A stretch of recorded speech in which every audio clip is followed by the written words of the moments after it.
down of Zelensky. It looked really rough, but then again, at the end of the day, you may have your deal back. So was that all the art of the deal? What specifically ticked you off? Well, he was able to, it was like taking candy from a baby, what he did. He's a smart guy, and he's a tough guy. And he took money out of this country under Biden like candy from a baby. It was so easy with that same attitude. And I just don't think he's grateful. We gave him, in my opinion, $350 billion. Europe is in for $100 billion. We gave him $350 billion, and he's talking about the fact that they have fought, and there's a bravery because somebody has to use the weapons. But without those weapons, don't forget, I was the one that gave him the javelins that was able to knock down all the tanks.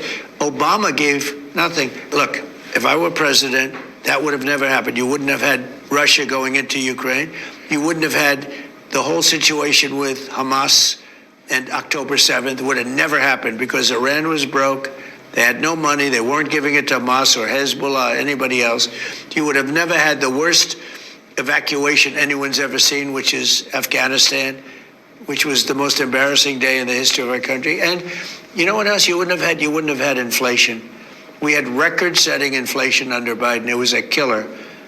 It's one of the reasons I won the election. But you may get it again with these tariffs, right? I mean, one CEO said to me, my input costs have already started to go up. Well, I'm going to have to raise prices. In the meantime, guess what? Interest rates are down for the last 3-4 days at good levels. I mean, when you add interest rates, you're talking about it's gone down.